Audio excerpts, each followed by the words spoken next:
दिवसभर किचनमध्ये काम करणारी तुमची आई धोक्यात आहे. स्वयंपाकघरातील ही एक गोष्ट तुमच्या आईसाठी घातक ठरू शकते. ती नेमकी कोणती? चला मी सांगते. आपली आई दिवसभर गॅस समोर उभी असते. गॅस चालू असतो, पण त्या गॅसच्या ज्वालेकडे म्हणजेच फ्लेमकडे तुमचं कधी लक्ष गेलं आहे का? खरा धोका तर तिथेच आहे.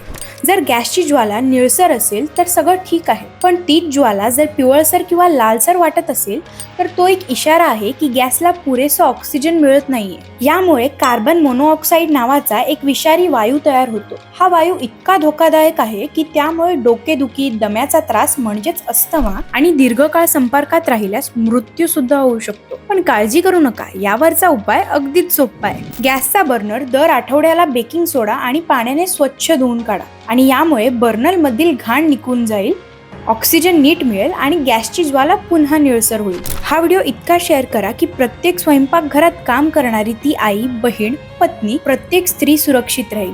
जर तुम्हाला ही माहिती आवडली असेल तर हा व्हिडिओ नक्कीच शेअर करा आणि संवाद सेतूला फॉलो करायला विसरू नका.